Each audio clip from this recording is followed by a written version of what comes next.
आपको भी।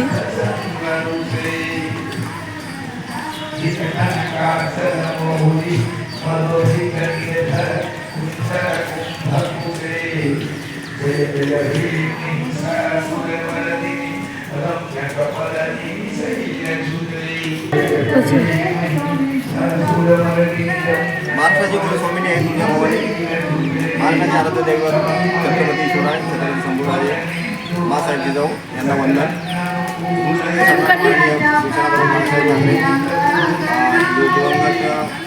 धर्मवीर आनंदीबेले साहेब आणि आपल्या शिवसेना पक्षाचे मुख्य नेते आदरणीय एकनाथजी शिंदे साहेब यांनी आपल्या भारतामध्ये हिंदू धर्माचं खूप मोठं काम केलं आहे. कारण बघा बऱ्याच दिवसापासून आपल्या हिंदू संघटना आणि हिंदू संघटना या देशामध्ये आपली जी गोमाता आहे त्या गोमातेला एक राष्ट्रमातेचा दर्जा देण्याचा प्रयत्न केला. त्यामध्ये सार्वजनिक समाज पण खूप मोठ्या गिरणं काम करतात. परंतु आत्तापर्यंत कुठल्याही राजकीय नेत्याने पाहिजे तसा सहभाग घेतलेला पुढाकार घेतला. शिवसेना पक्षाचे मुख्य नेते माननीय एकनाथजी शिंदे साहेब यांनी ज्यावेळेस ते मुख्यमंत्री होते त्या मुख्यमंत्री काळामध्ये त्यांनी जे आपल्या शंकराचार्यांसमोर त्यांनी गाईला आपल्या राज्यमातेचा दर्जा दिला आणि त्यांचं नाव जसं आपण म्हणतोय की आपल्या मराठीत एक म्हण आहे की सुवर्ण अक्षराने त्यांचं नाव लिहिलं जातं. असं आपल्या एकनाथ शिंदे साहेबांचं नाव ह्या गोमातेला राज्यमातेचा दर्जा दिल्यामुळे त्यांचं नाव सुवर्णाक्षरात लिहिलेलं गेलं आहे त्या ग्रंथामध्ये आणि लवकरच तो ग्रंथ प्रदर्शित होणार आहे. तर अशा गोमातेचं आपण करतो काय? ह्या गोमातेला आपल्याला जे काही राज्यमातेचा दर्जा दिला पण आपल्याला राज्यमातेचा दर्जा आपण तिची वागणूक देतो आहोत का नाही हे आपल्याला कसं समजणार? तर आम्ही त्या दृष्टीने आपल्या शिवसेना प्रणित जी संलग्न संघटना आहे शिवउद्योग संघटना या शिवउद्योग संघटनेअंतर्गत आपण महाराष्ट्रात वेगवेगळ्या गोशाळेंना भेट देत आहोत. तिथल्या गोशाळेंची परिस्थिती काय आहे ती परिस्थिती आपण सर्व जाणून घेत आहोत आणि त्यानुसार आपण पुढचा मार्गक्रमण करत आहोत. तर आज मी गोकुळनगर शिवउद्योग संघटनेचा उपाध्यक्ष आणि कृषी समितीचा राज्यप्रमुख पुण्यामध्ये आळंदी रोडवरती दिघी गाव आहे आणि त्या दिघी गावामध्ये आपली जी सावली सामाजिक बहुउद्देशीय संस्था आहे त्या संस्थेवर आलेलं आहे. ते गोशाळा आहे आणि गोशाळेचे संस्थापक आपले संस्थापक अध्यक्ष सचिन भाऊ धोत्रे ते पण आहेत. त्यांच्या सुमध्यपती पण आपल्याबरोबर आहेत. तर त्या दोघांच्या आपण त्यांच्या उपस्थितीमध्ये आज जी ती गोशाळा आहे या शाळेबद्दलची परिस्थिती काय आहे ती परिस्थिती जाणून घेणार आहोत आणि त्यांच्यानंतर आपल्याला या गोशाळेमध्ये आजची कंडिशन आणि याच्यानंतर त्यांची अपेक्षा काय आहे, त्यांना करायचं काय, भविष्यामध्ये करायचं काय आणि शिवउद्योग संघटनेकडून त्यांच्या अपेक्षा काय, शिवउद्योग संघटनेतून काय त्यांना मदत करू शकते किंवा काय करणार आहे याबद्दल बरीच आपल्याला सर्व माहिती आपण आज यांच्याकडून घेणार आहोत. तर जशी आपली गोमातेला आपण राज्यमातेचा दर्जा दिला तर आपल्याला आज आपण गोमातेला फक्त आपण एक उत्पन्नाचं साधन म्हणून तिच्याकडे बघायचं आहे की तिला आपण खरंच दर्जा दिला त्याची आपल्याला परिस्थिती येईलच. तर आपण आपली जी आजच्या या कार्यक्रमाची जी सुरुवात आहे या कार्यक्रमाची सुरुवात आपण तिथल्या गोमाता जी सर्वात ज्येष्ठ वरिष्ठ जे गोमाता आहे त्या गोमातेच्या पूजनी करणार आहोत आणि त्यानंतर आपण जे बाकी या शाळेच्या शाळेमध्ये जे आपल्याला आजच्या दिवशी आपण कार्यक्रम करणार आहोत त्या कार्यक्रमात आपण नियोजन करणार आहोत. तर आपण मी विनंती करतो या लोकांना पण त्याचे नोंद दोघांनी आपल्याला पूजन करावं आणि नंतर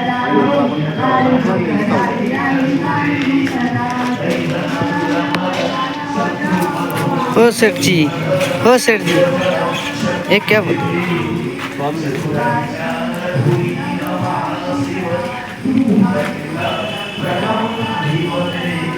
तर आपण या गोमातेचं पूजन करत आहोत. लोकांनी काही केलेलं झालं आहे आणि आपण आता गोमातेचा आपण सन्मान करून गोमातेचं पूजन करून तिचे आशीर्वाद घेऊन आपण आपल्या या गोशाळेच्या पुढच्या आपण कार्यक्रमात आपण करणार आहोत. तर या गोमातेचा आपल्याला निश्चितच खूप मोठा आशीर्वाद राहील. तर आपण आता ह्या आपल्या गोशाळेचे जे संस्थापक अध्यक्ष आहेत सचिन भाऊ धोत्रे त्यांच्याकडून आपण या गोशाळेबद्दलची माहिती आपण घेऊ आणि मला वाटतं ही माहिती आपण घेत असताना गोशाळेत काय परिस्थिती आहे तर ही परिस्थितीसुद्धा आपण या व्हिडिओमध्ये घेण्याचा प्रयत्न करू. तर आपण दोघांना विनंती माझी दोघांना तुम्हाला दोघांना आपण या गोशाळेचा आपण भेट पण देऊ आणि भेटीदरम्यान आपण तुम्ही आपल्याशी बातचीत करून आपण आपला हा कार्यक्रम चालू करू. तर आता सचिन भाऊ म्हणून सांगायचे तुमच्या गोशाळेची एकंदरीत परिस्थिती काय आहे की सुरुवात कशी झाली. जय श्रीराम, जय महाराष्ट्र मित्रांनो. संस्थापकाध्यक्ष सचिन रामदास धोत्रे ही गोशाळा आहे. ती संस्था आहे सावली सामाजिक बहुउद्देशीय संस्था तुरवंडी त्याच्या अंतर्गत आपण सावली गोशाळा ट्रस्ट पुणे या नावाने आपण गोशाळा ओपन केली आहे. ही गोशाळा 2022 साली 21 साली आपण रजिस्ट्रेशन केलं आणि 22 आपण ओपन केली. त्यावेळेस आपल्याकडे फक्त 2 गायी आलेल्या होत्या. त्यांना चाऱ्याचा वगैरे प्रॉब्लेम होतो म्हणून त्यांना ते सांभाळायला घेतलं. तर आता 2ची सुरुवात करता आपल्याकडे आता 40 गोशाळा आता सध्या 40 ते 45. तर आता आपली सध्या तर दुधाचं वगैरे नाही घ्या, सध्या आपली भाकऱ्या जर आपली पुढे आणून सोडली आपल्याकडे तसं तर आपल्याकडे गोशाळा जे आणून सोडतात आपल्याकडे. कुणाला चाऱ्याचा काही प्रॉब्लेम असेल काय असेल तर आणून सोडतो. तसे आता आपल्याला तर ज्या ज्या काही ते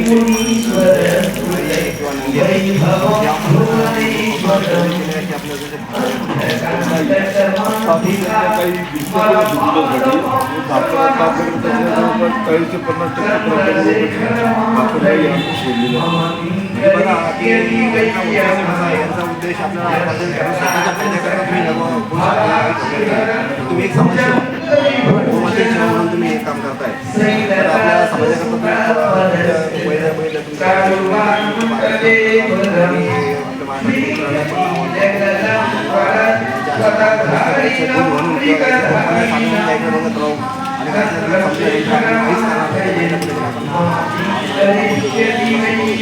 ते चांगलं नाही आहे. जर आपण काय केलं तर म्हणतो जसं आपण ज्या तसंच सन्मान गोमातेची पाहिजे आणि खरंच आपल्या गोमातेचं आणि आपल्या भारताचं जे आपलं वैभव आहे आपण जर सोन्याची जर आपण करायची असेल तर गोमातेची होईल.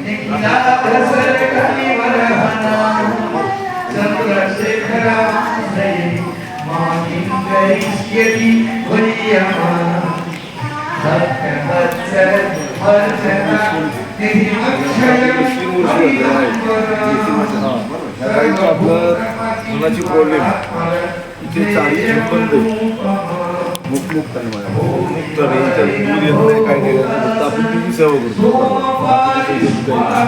याची ते एकदम कसायला देणार होता ते तिथं आपण केलं त्याची चर्चा वगैरे केली. चर्चा केल्यानंतर ते बोलले की आम्हाला काही उपयोग नाही तुला आपण आपल्या गोशाळेत द्या तिथं आपण सेवा करू. 3 वर्ष झाली आपली जी सेवा करते तिचे थंड बघा पूर्ण 4ही बघा एक सच्चा गोरक्षक ह्या प्रकारे असतो की ही गाय त्या गाईचा मालक गाईचं दूध निघत नाही. गायचे आता जे स्तन असतात तर स्तनातून दूध न निघाल्यामुळे ही गाय त्याच्या नजरेतून निकामी झाली आणि ही गाय ती जी व्यक्ती होती ती व्यक्ती कसायला विकणार होती. कसायला म्हणजे खाटकाला विकणार होती. आणि जेव्हा यांना माहिती पडलं तर यांनी त्याला सांगितलं की नको ती गाय माझ्याकडे दे आणि आज ते 3 वर्षापासून गाय सांभाळतात आणि नक्कीच ते मला वाटतं आपल्याला पास म्हणजे त्यांचं आपण अभिनंदन करतो. अभिनंदन निश्चित मात्र सच्चा गोरक्षक काय असतो हे सच्चा गोरक्षकाचं एक लक्षण आहे.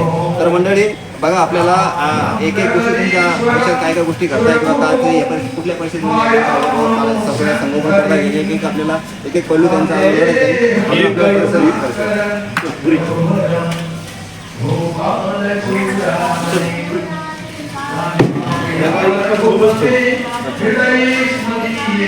समोरची दोन्ही निकामी आहेत चालू त्या गाईचा पण सेम प्रॉब्लेम आहे. ही गाय आपण त्यांना देतो ही आपण 5,000 घेतली आपण 5,000 रुपये दिले. दोन्ही थन तिचे निकामी फक्त 2 थन चालू आहे. आत्ता ही 5.5 महिन्याची गाव आपण ही पण आपण तशीच घेतली.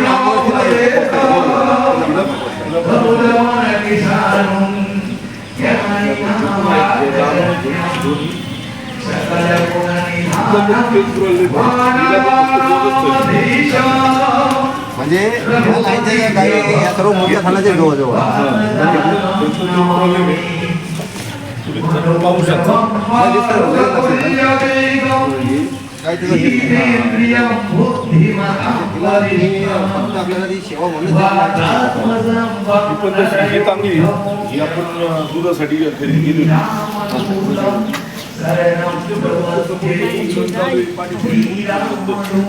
म्हणजे बघा आपण 2च चालू आहे. म्हणजे आपण ह्या लाईन मध्ये जर बघितलं कितने अभी चालू आगे का कौन सा है पीछे का चालू है 2 पीछे का दोनों खराब है. म्हणजे जवळजवळ या लाईनमध्ये 12-13 गायी आहे. तर 13 गायीमध्ये फक्त एकच गायची सुस्ती दिली, तिला 4 थन चालू आहे. हे तुम्ही किती करता घेतले बरोबर. म्हणजे बाकीच्या गायी आहेत त्या गायीचे कोणते काही ते 4 दूध देत नाही, 4 सण त्यांची मुली आहे, काहींचे 2 आहे. म्हणजे जास्तीत जास्त काहींचे 2च सण चालू आहे. आणि अशा स्थितीमध्ये आज जर त्यांनी त्यांची चर्चा केली मी तर ते सांगताय एका दिवसात त्यांना कमीत कमी 2,500 ते 3,000चा चारा लागतोय. आणि जर या पदार्थाप्रमाणे जर आपण बघितलं त्यांचं उत्पन्न काय, उत्पन्नाचं काही कुठलं साधन नसताना ते आज करताय तर खूपच मोठं कार्य त्यांच्या हातून चाललेलं आहे. आणि बघा अजून आपल्याला इथपर्यंत त्यांनी आता हा जो शेड बनवला आहे या शेडमध्ये त्यांना पत्रे त्यांनी ओढून टाकलेले आहे. तर आणि ही जी जागा आहे बघा, हा एकंदरीत हा जो गोडावा ही जी गोशाळा आहे हे गोशाळेची स्थिती अशी आहे की इथून आपण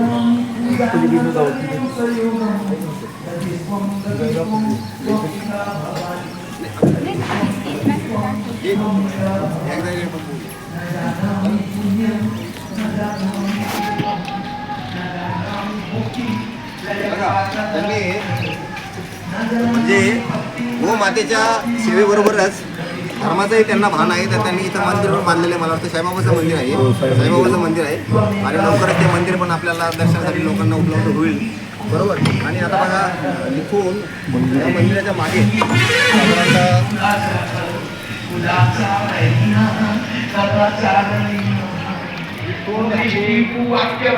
तोपर्यंत ते मागं जे भिंत दिसते त्या भिंतीच्या जवळ एक तांबड्या कलरची रंगाची गाय आहे. म्हणजे इथपर्यंत हा आपल्या गोशाळेचा परिसर आहे सावलीचा बरोबर आहे. तर इथपर्यंत बघा इतकी जागा, त्याच्यापैकी मुश्किलीने त्यांनी त्यांच्या फक्त 50 फुटच जागा त्यांची बांधली त्यांनी.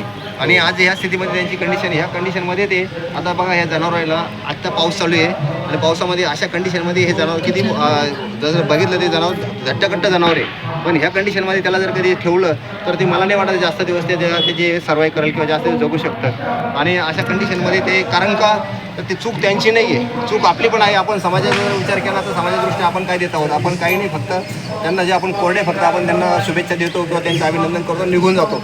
पण खऱ्या अर्थाने त्यांना जी मदत पाहिजे, त्यांना मदत कुठली पाहिजे तर दोघांची माझं बोलणं झालं तर दोघांची एक इच्छा अशी आहे की आम्हाला पैशाच्या रूपात कुठलीच मदत नको, आम्हाला तुम्ही वस्तूच्या रूपात तुम्हाला जे तुमची इच्छा तुम्हाला ते तुम्ही गोमातेची सेवा म्हणून द्या.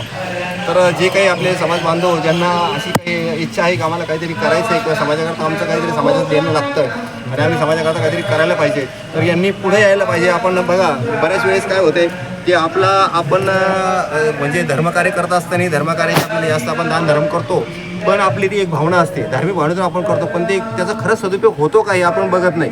पण अशा ठिकाणी जर येऊन आपण बघितलं तर खरंच आपलं दान हे सत्कारने लागतं का नाही ते आपल्याला निश्चित लक्षात आहे. कारण बघा नुसतं देवाला आपण देव हो देव सर्वांनाच देवाचं का देव पाहिजे, सर्वांनाच देवाची कृपा पाहिजे, पण ती कृपा खरंच आपल्याला ते आपण ते कृपापात्र ठरतो का.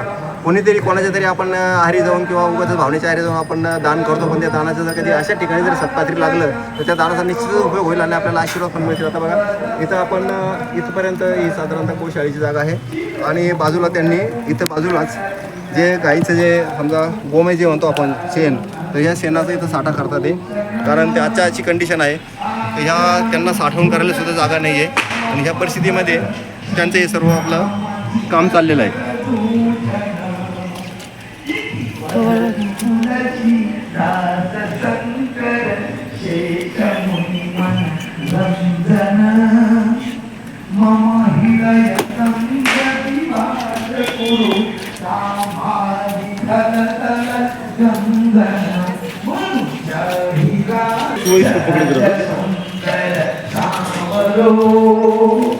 त्यापेक्षा म्हणजे फक्त एकत्र जागा म्हणून आपण एकत्र सुद्धा नाही आहे, एकत्र जाऊन जागा आपल्याला फक्त त्यांनी साधारणतः केलेली आहे. त्यांनी एवढी जागा फक्त त्यांचं शेड बांधलेलं आहे आणि बाकीची जी जागा आहे ती जागा खाली आहे.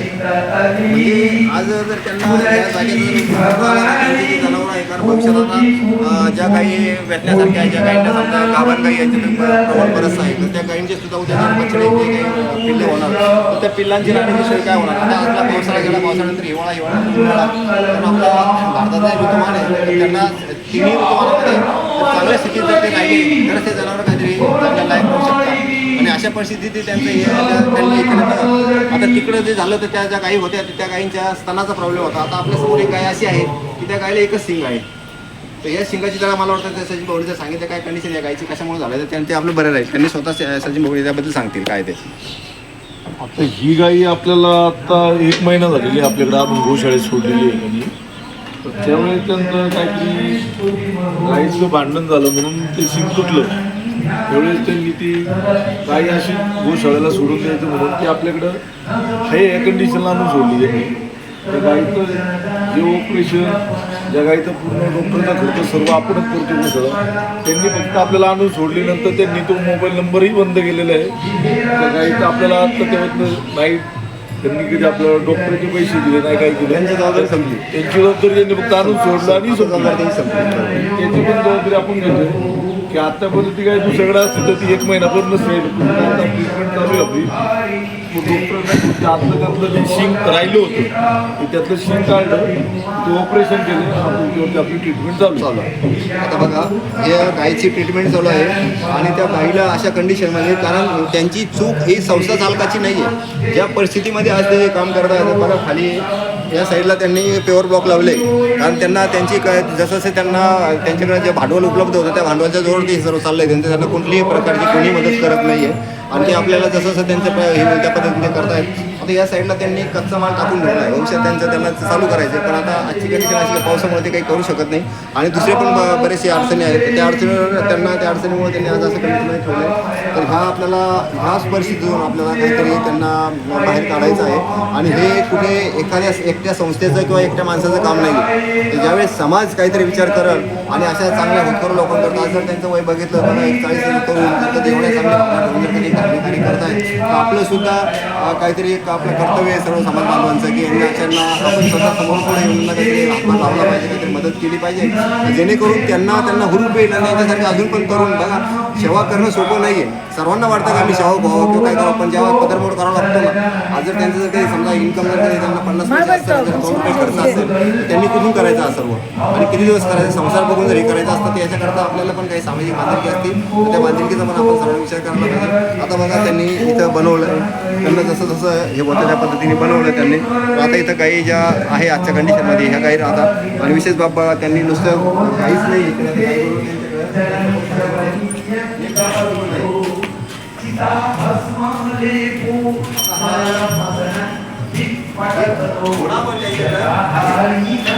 आपल्याला माहिती आपल्याला म्हणतोय की आपल्या घरापुढे जसं आपण गाईला महत्व आहे तसं अश्वाला सुद्धा महत्व आहे घोड्याला सुद्धा महत्व आहे आणि घोडा सुद्धा त्यांच्याकडे आहे त्या घोड्याचं जे पालन करतायत तर हे खूपच अभिमानास्पद आणि गौरवास्पद कार्य ह्या दोघींचं चाललेलं आहे रुपाली ताईचं आणि त्यांचे मिस्टर सचिन भाऊंचं.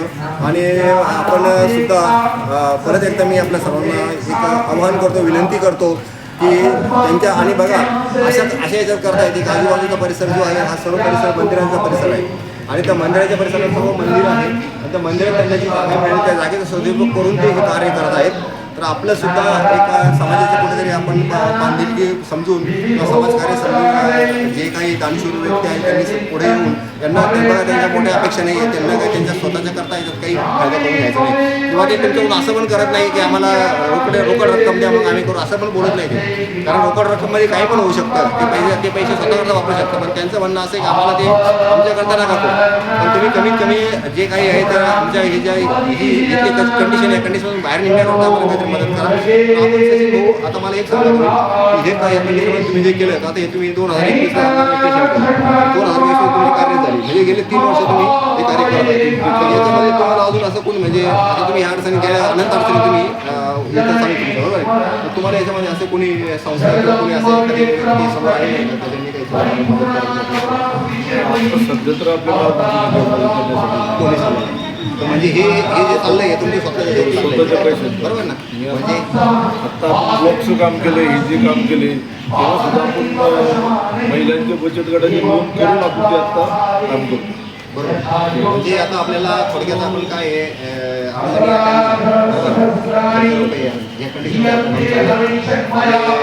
आता बघा हे करत असताना कुठेतरी योगायोग म्हणा किंवा काय म्हणा आता आजची बघा हे आपल्या नवरात्रीचा शारदीय नवरात्र असतो बरोबर आहे आणि आपल्या हिंदू धर्मामध्ये ह्या नवरात्राला खूपच माझे पण 9 दिवसाचे स्वतःचे उपवास आहे, 9 दिवसाचे तुमच्या म्हणता उपवास आहे, बरोबर. आणि ह्या आज बघा आपल्याला या नवरात्रीमध्ये पाचव्या महिन्याला खूप महत्त्व असतं आणि आपण काय ठरवलं होतं अचानक योगा वगैरे आज 5व्या महिन्याच्या दिवशी आपल्याला हे आले, बरोबर. आणि मी ज्यावेळेस प्रवास करत होतो, प्रवास करत असताना पूर्ण ऊन होतं.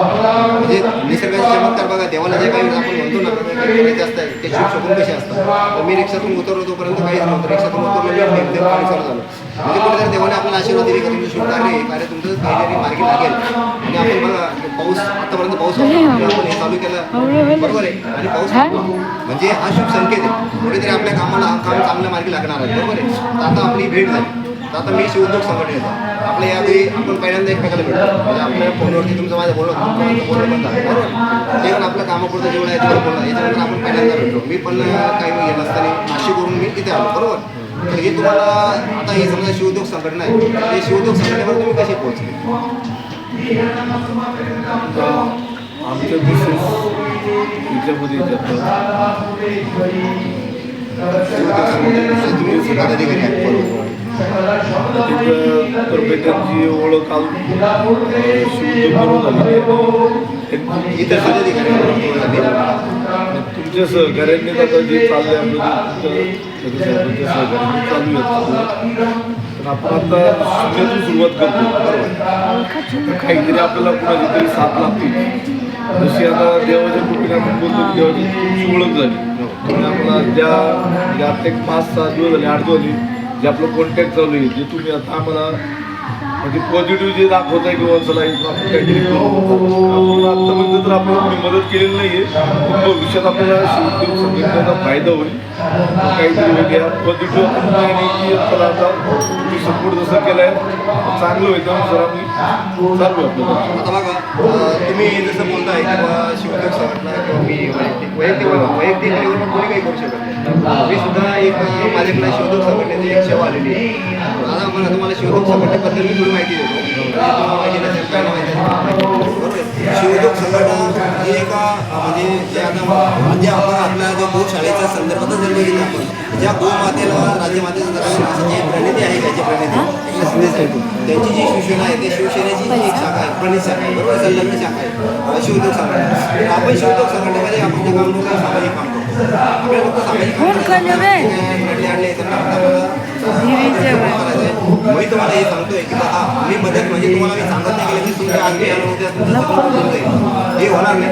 आपण प्रयत्न करत आहोत, आपले प्रयत्न सकारात्मक असतील, बरोबर आहे. आपल्याला प्रयत्न करायचे की जेणेकरून जास्तीत जास्त लोकांपर्यंत आपल्याला शाळेची आपल्याला जी स्थिती आहे ती पोहोचवायची आणि लवकरात लवकर आपल्याला आपल्याला बाहेर यायचं, बरोबर आहे. हे करत असताना आपण आपले बरेचसे उपक्रम आहेत ते उपक्रम आपण तयार करतो. आता जसं या तुम्ही आमच्याशी जोडलो, बरोबर आहे. तर आता शिवोद्योग संघटनेला तुम्हाला शिवोद्योग संघटनेला काम करताना काही कशी अशी तुमच्यावर काही म्हणजे कसं प्रोसेस तुम्ही केली काय करावं लागलं शिवोद्योग संघटना गोशाळेमध्ये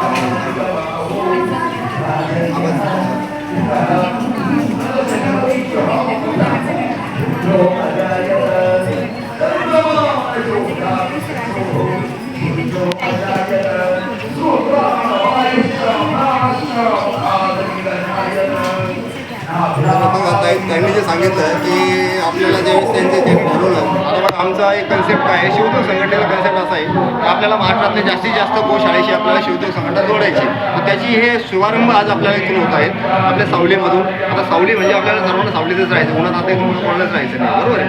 ही सुरुवात झाली. ही सुरुवात कशी केली की त्यांनी मला फोन केला की विचारला असं मला तुमच्याशी काम करायचं आहे तर काय करावं लागेल. तर मी माझ्या वरिष्ठांशी बोलून आम्हाला आपलं असं जर ठरलं आहे की आपण एक तुम्हाला मला प्रपोजल द्यावा लागेल, बरोबर आहे. की आम्ही तुमच्याशी काम करू इच्छितो, आमची अशी संघटना आहे तर तुम्ही आम्हाला तयार आहेत. त्यामध्ये तुम्ही प्रपोजल दिलं, ते प्रपोजल अध्यक्षांनी आपल्या मान्य केलं. त्यानंतर तुम्हाला आपण फॉर्म दिला, तो फॉर्म भरला आणि त्या दिवसापासून आपण दोघांना आपण संलग्नित काम करायला चालू केलं, बरोबर आहे. मग त्याचा शुभारंभ आसपास आपण करतो. आता याच्यामध्ये असं काही तुम्हाला काही समजा संघटनेकडून वरतून वरिष्ठांनी किंवा वैयक्तिक मी आता असं काही आम्ही जरी सामाजिक संघटना म्हणतो आपला काही असं काही आर्थिक व्यवहार काही असं काही तुम्हाला मी काही सांगितलं की तुम्हाला मला इतके पैसे द्यावं लागतील किंवा वरिष्ठाकडून कोणाला असं काही कोणाला आर्थिक कुठला व्यवहार पण आमचा छुपा व्यवहार कुठला नाही ना. सर्व समाजकार्य करतोय ना, समाजकार्य नाही तरी पण कसं आहे माहिती आहे का, कारण होऊ शकतं आता जर समजा मी जर कधी माझा भाडजोड खर्चून आलो, मला काहीतरी बरोबर आहे का, तुम्हाला उद्या मी तिकडे सांगणार संघटनेला वेगळं काहीतरी सांगणार, तुमच्याकडून काहीतरी वेगळं कारण असं काही तुम्हाला बरोबर आहे.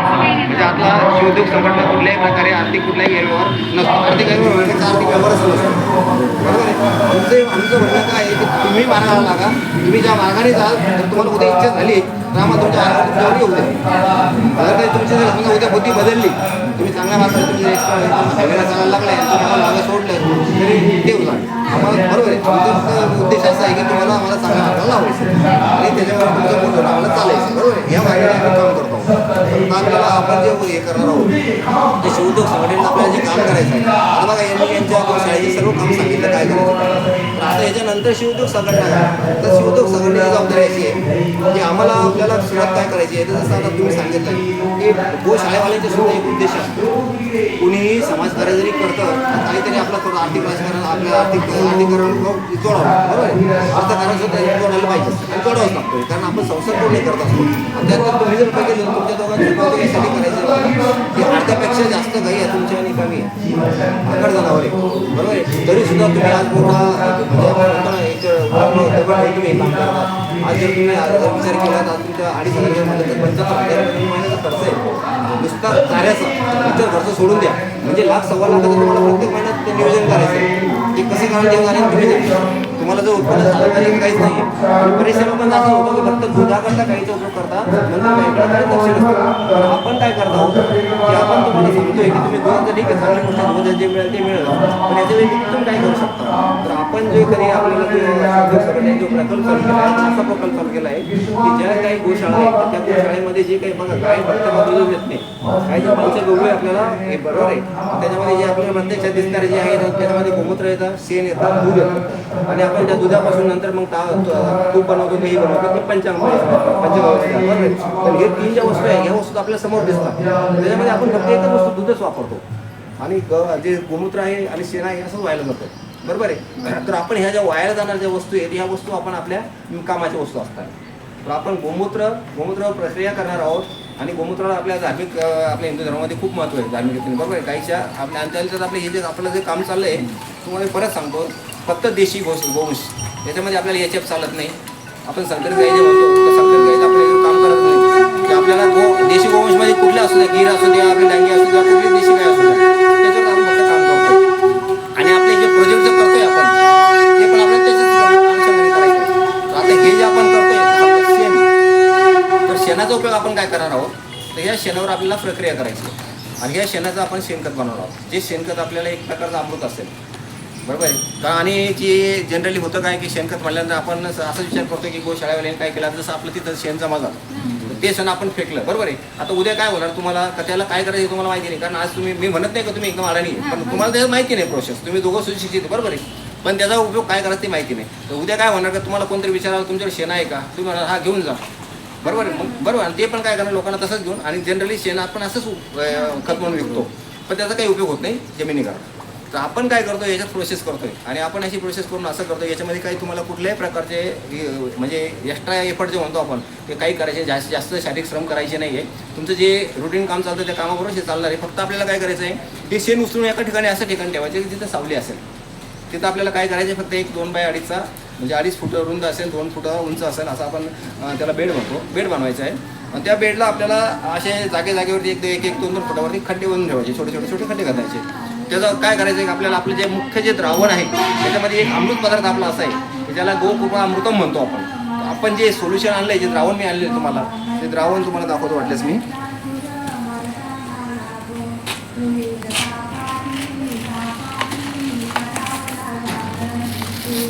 हे बघा. आता हे आपलं जे द्रावण आहे तर हे द्रावण आहे ना हे गोकृपा अमृतम म्हणते याला आणि हे पण आपल्याला हे जे आपल्या गोचे जे आपण पंचगव्य जे आहे ना त्या पंचगव्यापासूनच बनवलेलं अजून याचा अजून दुसरं काही अजून वरचं टाकलेलं आहे बरोबर आहे. आणि ह्याचं खूप म्हणजे असा रिझल्ट याला अमृत नाव दिलं आहे म्हणजे अमृत आपल्याला माहिती आहे की अमृताचं काय महत्त्व आहे आणि आपला याचाच रिझल्ट आपल्याला हे मिळणार. त्याच्यात काय होणार आपल्याला की आपलं जे आता बघा आपण काय बरेचशा काय असतं नुसतं बोलणं आणि समोर दाखवणं फरक पडतो. तर आपल्याला कुठलीही गोष्ट म्हणजे लपून छपून करायची नाही. तर आता ह्याचाच आपल्याला ह्या द्रावणापासून जे बनवलेलं आपण जसं म्हणतोय की आपला प्रोजेक्ट जो आहे, आपला जे प्रकल्प आहे खत बनवण्याचा, तर आपण जे खत बनवणार आहोत ते खत कुठल्या प्रतीचं असेल ते आपण दाखवू. हे बघा, हे जे आहे ना, हे असल्या प्रतीचं आपलं खत असणार आहे की त्याला कुठला दुर्गंधी नसणार आहे, चिकटपणा नसणार आहे. आणि आपण जसं चहाची पावडर जशी असते आपली त्या प्रतीचं, बरोबर आहे. आणि हे काढलेलं नाही, हे काही नाही, फक्त असं जसं आहे तसं उचलून इलेक्शन जसं याच्यात आलेलं आहे. तर हा बघा, हे प्रकारचं आपल्या ह्या प्रतीचं आपलं खत बनणार आहे. आणि हे खताचा आपण उपयोग काय करणार आहोत, तर आपलं जे लक्ष असणार आहे, आता बघा जे सेंद्रिय खत हे ते बोलतात बरेचसे लोक, पण त्याचा किती आहे, त्याच्यात मिक्स बरंच असतं. त्यात काही 100% देशी गाईचं शेण नसतं, त्यात म्हशीचं असतं, परत दुसऱ्या काही असं संकट गाईचं असतं. पण आपलं जे असणार आहे, आता या गोशाळेमध्ये कुठलीही इतर जातीचे हे नाही, गाय नाही. आपलं जे असणार ते 100% गोशाळेचं, म्हणजे आपल्याला संकरित गाई याच्यात नसणार आहे, फक्त आपल्या देशी गाईचंच असणार आहे. म्हणजे याची जी पॉवर आहे ही पॉवर इतकी खतरनाक आहे की आपल्या देशी गाईच्या जे शेण आहे ते या शेणामध्ये 1200 कंपाऊंड असे आहे की ते आपल्या जमिनीकरता किंवा आपल्या माणसाच्या आरोग्याकरता खूप परिणामकारक आहे किंवा उपयोग आहे. आणि गोमूत्रात 5100 म्हणजे 51 कंपाऊंड असे आहे की ते आपल्याला आपल्या शरीराकरता उपयोग आहे. तर आपण असं सर्व याचा उपयोग करून आपल्याला हे आपण बनवणार आहोत. आणि याचं आपल्याला आपलं टार्गेट असणार आहे की जसं आता समजा आपण काय आज मार्केटमध्ये जर बघितलं तर याची पॅकिंग असते ती 10-20 किलो 25 किलोची अशी पॅकिंग असते. आणि जर आपल्याला आपल्या बघा आपली सुरुवात काय आपण सांगितलं तुम्हाला कार्पोरेटमध्ये आपण जाणार आहोत नंतर, पण आताची सध्याची आपली कंडिशन अशी आपण काय करणार आहोत की सुरुवात आपली छोटी जी आपल्याला काय करायची, आपलं टार्गेट जे आहे, आपलं टार्गेटेड कस्टमर जे आहे त्याचे किचन गार्डन असतं किंवा टेरेस गार्डन असतं, ती ह्या लोक करतात, आपली हे असणार आहे. तर आपली याची पॅकिंग आहे अर्धा किलो 1 किलो 5 किलो असं प्रमाणात आपल्याला, ज्यांना सर्वसामान्याला चालू जर गेले तर आपण त्यांना घेऊ शकतील. ते 1 किलो 2 किलो घ्यायला त्यांना काही म्हणजे वाटणार नाही, असं आपण याची सुरुवात करणार आहोत. आणि याचं आपलं सर्व काम याच्यावरती जोरात चालू आहे. आणि दुसरी गोष्ट अशी आहे की बऱ्याचशा लोकांना प्रश्न हा पडला असेल की हे कुठून तरी येणे का ते घेऊन आणलं आता दाखवलं याच्यानंतर पुढं काय. तर आपल्याला तुम्हाला सांगितलं ना मी, आपण बिना याचं काहीच हे करत नाही. आता आपल्याला आपल्यासाठी आनंदाची गोष्ट अशी आहे की एका कृषी विद्यापीठाचे शास्त्रज्ञ आपल्याबरोबर जोडलेले आहे आणि त्यांची टीमच आपल्यावर काम करत आहे. तर सगळं जे काही चालणार आहे आपण सर्व म्हणजे शास्त्रीय दृष्टिकोनातून शास्त्रीय पद्धतीने आपण सर्व गोष्टी बनवणार आहोत. शेतीला जे लागणार आहे, आता बघा आपल्या उद्योग संघटनेचा उद्देश आहे तर आपण फक्त म्हणजे महिला युवक यांच्या सक्षमीकरणावर काम करतो, बरोबर आहे. आता तुम्ही दोघांमध्ये ते आहे, तुम्ही महिला पण आहे, युवक पण आहे, तुम्ही दोघं पण बरोबर आहे, 40 जाती आहे, तर तुम्हाला दोघांना पण तुम्ही. तर तिसरा आपण एक घटक अजून याचा असं जोडला की शेतकरी. तर शेतकऱ्याकडे कोणी लक्ष द्यायचं. तर आपण जर समजा आता गोशाळेत तुम्ही करताय खूप चांगलं काम करताय, तर तुम्हाला काही ना काही बक्षीस मिळणार आहे. पण आता हे जे असणार ते आपल्या शेतकरी बांधव करता असणार आहे. शेतकरी बांधवाकरता आपल्याला एक बनवायचं आहे. आणि याच्यात त्याला आपल्या शेतकरी बांधवांनंतर आपल्याला आव्हान असेल की आपण अतिशय कमी किमतीमध्ये सर्वांना पूर्ण असं आपण हे शेण आपल्याला हे शेणखत आपण उपलब्ध करून द्यायला नको, जेणेकरून जसं आपण गोशाळेचा विचार करतोय असं आपले शेतकरी बांधव सुद्धा विचार करतात. तर त्यांचा जर विचार झाला तर ते उद्या आपल्याला खाद्य लागतं गायचं आपल्याला खूप स्वस्त देतील. म्हणजे ही सायकल आपली कंप्लीट होईल. तर आपल्याला शेतकऱ्यांचा उपयोग म्हणजे महिलांचा विचार करायचा आहे, शेतकऱ्यांचा पण करायचा आहे आणि आपल्याला इतर सर्वसामान्य दुसऱ्यांचा पण विचार करायचा आहे. हे आपला एकंदरीत शिवोद्योग संघटनेचा आपला उद्देश आहे. तर आता आपल्याला मी तुम्हाला आज जे आलो आहे तर हे जे आपल्याला हे घेऊन आलो आहे हे गोमुद्राम, याचं आपल्याला जे आता आपलं जे द्रावण बनणार आहे ते मुख्य द्रावण आपलं असं असणार आहे की हे आपल्याला साधारणतः 1 लिटर आहे, बरोबर आहे. तर आपण काय करतो आहोत आता ह्यामध्ये बघा हे 10 लिटर पाणी आहे, बरोबर. तर ह्या पाण्यामध्ये आपण गूळ टाकला आहे 2 किलो. हा 2 किलो गूळ आहे बघा. आता हा गूळ आणून हे होतं वेगळं होतं आहे. तर हे गूळ आहे 2 किलो आणि त्याच्यामध्ये आपण हे 2 लिटर जे आहे ते जे टाक आहे ना देशी गायचं टाक ते पण टाकून द्या.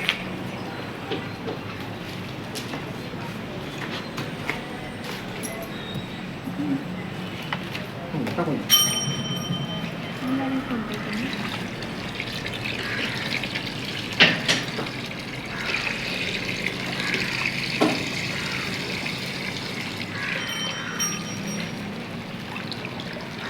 आता ह्या 10 लिटर पाण्यामध्ये आपण 2 लिटर आपल्याच ह्याच गोमातेच्या दह्यापासून जे आपण ताक बनवलं ते ताक बनवलेलं ताजंच ताक सकाळी त्यांनी बनवलं तेच ताक टाकले आपण 2 लिटर.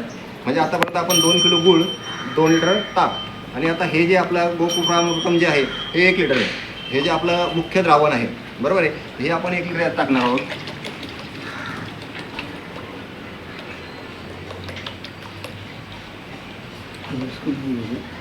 हां ते मिक्स करावं त्याला काय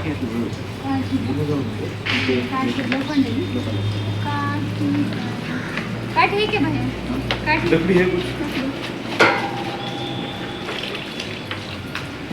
तर बघा आता आपल्याला जे 200 लिटर एका 200 लिटरच्या बॅरलमध्ये आपण जे द्रावण बनवणार आहोत तर त्या द्रावणाचं हे जे आहे हे म्हणजे आपल्याला मातृद्रावण म्हणून हे द्रावण मुख्य द्रावण बनलं आहे. आता हे 10 लिटरचं जे 10-15 लिटरचे बनलं आहे तर हे आपण त्या 200 लिटरमध्ये टाकणार आहोत. आता आपल्याला यात काय करायचं आहे फक्त सचिन भाऊ तुम्ही आता फक्त याला आज टाकलं आहे की दररोज दिवसातून एक वेळेस याला फक्त एक काळजी घ्यायची की त्याला उन्हात ठेवायचं नाही, सावलीत ठेवायचं त्या ड्रमला आणि संध्याकाळी झाकून ठेवायचं बरोबर आहे तर जेणेकरून त्याची ती कचरा पडला नाही पाहिजे आणि दुसरे काय असे किडे बिडे पण त्यात गेले नाही पाहिजे, किडे जात नाही. आणि याला काय करायचं फक्त तुम्ही आपल्या घड्याळाचा काटा जो असतो आपण जे म्हणतो ना क्लॉकवाईज डायरेक्शन हा त्याला साफ करून घ्या आणि यात कचरा कुठलाच नका.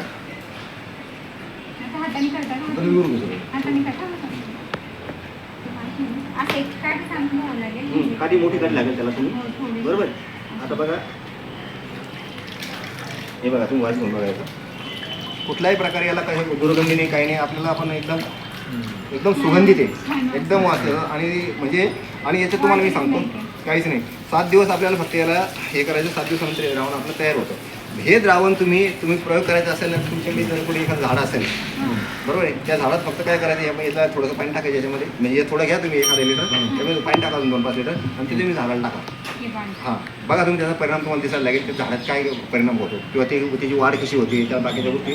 तर हे इतकं पॉवरफुल आहे की आपल्याला तुम्हाला याचे रिझल्ट लगेच दिसायला लागते. तर आता आपण हे उचलून आपला जो तिथला ड्रम आहे 200 लिटरचा त्यात टाकून देऊ म्हणजे आपलं ते तुमचं आजची जे प्रोसेस आहे ती प्रोसेस कम्प्लीट होऊन जाईल. त्यांना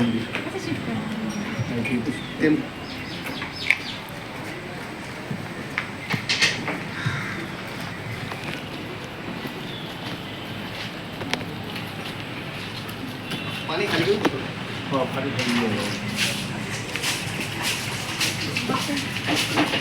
पाईप घेऊन ये ना पाईप का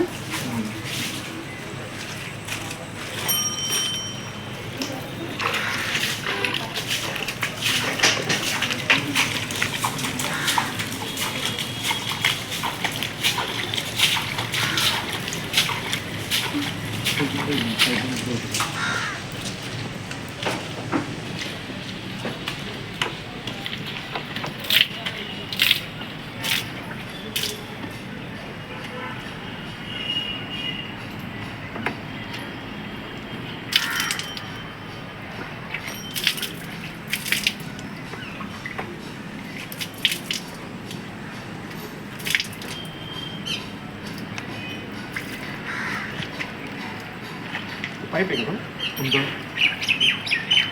हा पाईप कमीच आपल्याला खालपर्यंत जाईल असं एक निवड काठी हा भेटेल तुम्हाला हवा देईल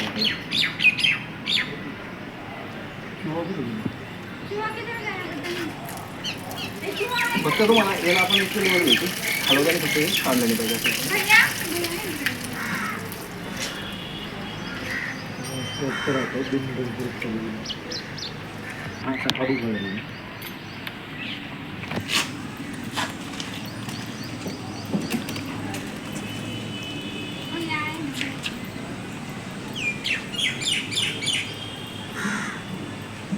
धीरज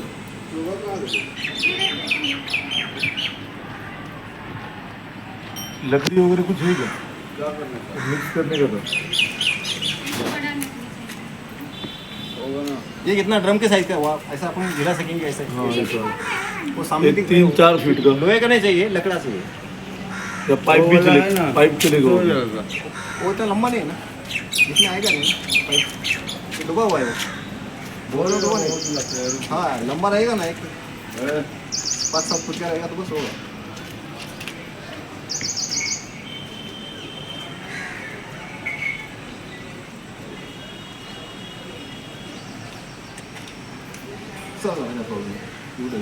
ॲड होऊन देतं हे जे बनवले आपण द्रावण ते द्रावण आपल्या यात टाकायचं तर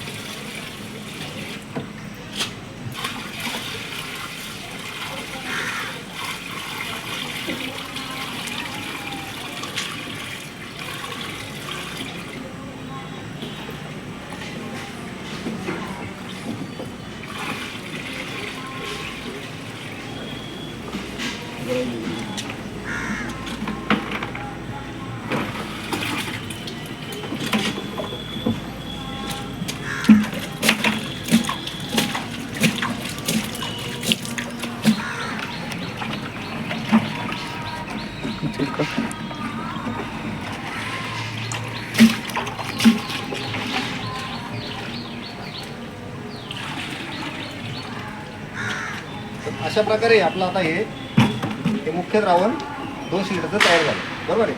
आता तुम्ही काय करायचं, दररोज तुमचं आता असं जे केलं ना, बस असंच दररोज 5 मिनिट फक्त दिवसातून एक वेळेस शेल हलवायचं आणि याला फक्त एक काळजी अशी घ्यायची की याच्यावर कुठला कचरा पडला नाही पाहिजे किंवा दुसरी घाण गेली नाही पाहिजे. आता ड्रम पण स्वच्छ होता, चांगला होता तुमचा, याला झाकून ठेवायचं, वरतून एखादा कपडा टाकून ठेवायचा, बरोबर आहे. आणि याची आता बघा, याच्यात कुठलाही बदल होऊ द्या, तुम्ही बिनधास्त राहा. 7 दिवसानंतर आपल्या हे उपयोग केला, 7 दिवसानंतर आपण, आणि त्याच्यानंतर आपल्या ज्यावेळेस तुम्ही आता हे शेण तिकडे टाकणार ना, जे आपण बेड बनवायची तिथे सांगितल्या पद्धतीने एक 2 फूट आणि 2.5 फूट बरोबर आहे. लांबी किती ठेवायची, फक्त काय करायचं त्याला इतके त्यानंतर होल करायचे काठीने, खाली आपण प्लाय ठेवायचं, नाही काहीच ठेवायचं, काही नाही, जमीन असं साईड बस हे वस्तू तुम्ही टाकून द्या तुम्ही. आता कसं आपल्याला इथं हलवायचं नाही, आपण तुम्हाला याच्यावर पण आता तुम्हाला हलवायचं बहने के नहीं टूटा करा. मग आपण काय करायचं, ग्राउंड तो टाकत चालायचं आणि संध्याकाळच्या वेळेस थोडंसं फक्त पाणी त्याच्यावरती, जेणेकरून त्याच्यावर आपल्यावरती असा ओलावर राहिला पाहिजे. आणि हळूहळू काय होतं आपल्याला. आणि एक तुम्हाला अजून आपल्याकडे एक गोष्ट अशी आहे की आता आपण शेण बनवत असतो, समजा आपलं 2 महिने झाले, आपलं तयार झालं किंवा आपलं असं पण तयार झालं समजा, बरोबर आहे. तर याच्यावरती आपण ताजं शेण टाकू शकतो. ते ताजं टाकायचं, फक्त काळजी एकच घ्यायची याला, की 8 दिवसासोबत त्याला मिक्स करायचं, परत तसंच बनवून ठेवायचं, बेड बनवून ठेवायचं. आणि तुमच्याकडे इथं फक्त काड्या टाकायच्या नाही, तुम्ही पालापाचोळा कुठला टाकू शकता. तुम्ही फुलं असतील, सुकलेल्या असू द्या, ताजी असू द्या, फुला दोरा जाऊन देऊ नका, काड्या जाऊन देऊ नका. ह्याच्या काड्या असतात मोठ्या काड्या, हे जाऊन द्यायचं लाकूड, बाकी तुम्ही काही टाका, म्हणजे आपल्या शेणाला याच्यात काही चालू शकतं, बरोबर आहे. तर हे आपलं हे अमृत आता खऱ्या अर्थाने आपलं हे अमृत तयार झालं, म्हणजे आता याची सुरुवात झाली, बरोबर आहे. तुमच्या दोघांचे खूप खूप अभिनंदन. आता खऱ्या अर्थाने आपले जे सावली आपली बहुउद्देशीय सामाजिक जी संस्था आहे, या संस्थेशी आपण जे शोधोक सांगितलं जे आपल्याला काम करायचं आहे, जे आपण जे प्रकल्प संपूर्ण आता जे राबवणार आहोत, शेणखत आणि गोमूत्राची जी प्रक्रिया करून आपण जे राबवणार, त्याचा आज आपला शुभारंभ झाला. तुमच्या दोघांचे खूप खूप अभिनंदन. तुम्ही तुमच्या दोघांचं खूप स्वागत. आणि मी परिसरला आजच्या या आईला, म्हणजे आपल्या सप्तशृंगी मातेला, जे आपल्या महाराष्ट्राच्या 3 ज्या आई आहे, सप्तशृंगी माता आहे, तुळजाभवानी आहे, त्याच्यानंतर कोल्हापूरची अंबामाता आहे, रेणुका माता आहे, या सर्वांची चरणी श्रीचरणी मी अशी प्रार्थना करतो की रुपाला त्यांची पण नवरात्री आहे, माझी पण नवरात्री आहे, बरोबर आहे. तुम्ही पण त्यात सहभागी आहे, तुम्ही पण अजून काही खाल्लं नाही आहे, म्हणजे काहीतरी योगायोगाने या सगळ्या गोष्टी आपल्या असं घडल्या की देवाने आपल्याला आमच्यावर कृपा करा आणि लवकरात लवकर यांची जी परिस्थिती आहे, परिस्थितीने यांना बाहेर आणण्याचा प्रयत्न करा, लवकरात लवकर यांची सुस्थिती आणा नका, जेणेकरून हा जो आपला आदर्श आहे हा पूर्ण महाराष्ट्र आहे. आणि यांच्यासारखे तरुणी जे आहे त्या याच्यामध्ये, आता आम्ही बघा, आम्ही तुमच्यापेक्षा आपल्या वयाचा फक्त 10-20 वर्षाचा फरक आहे, बरोबर. तुम्ही जेव्हा पण तरुण आहात आणि याच्यात तुम्ही हा विचार केला, हा अशी सद्बुद्धी देऊ, कारण आई आपली सर्वांना सांभाळणारी आहे. आपण आईच्या स्त्रीच्या प्रार्थना करू. जय हिंद, जय भारत.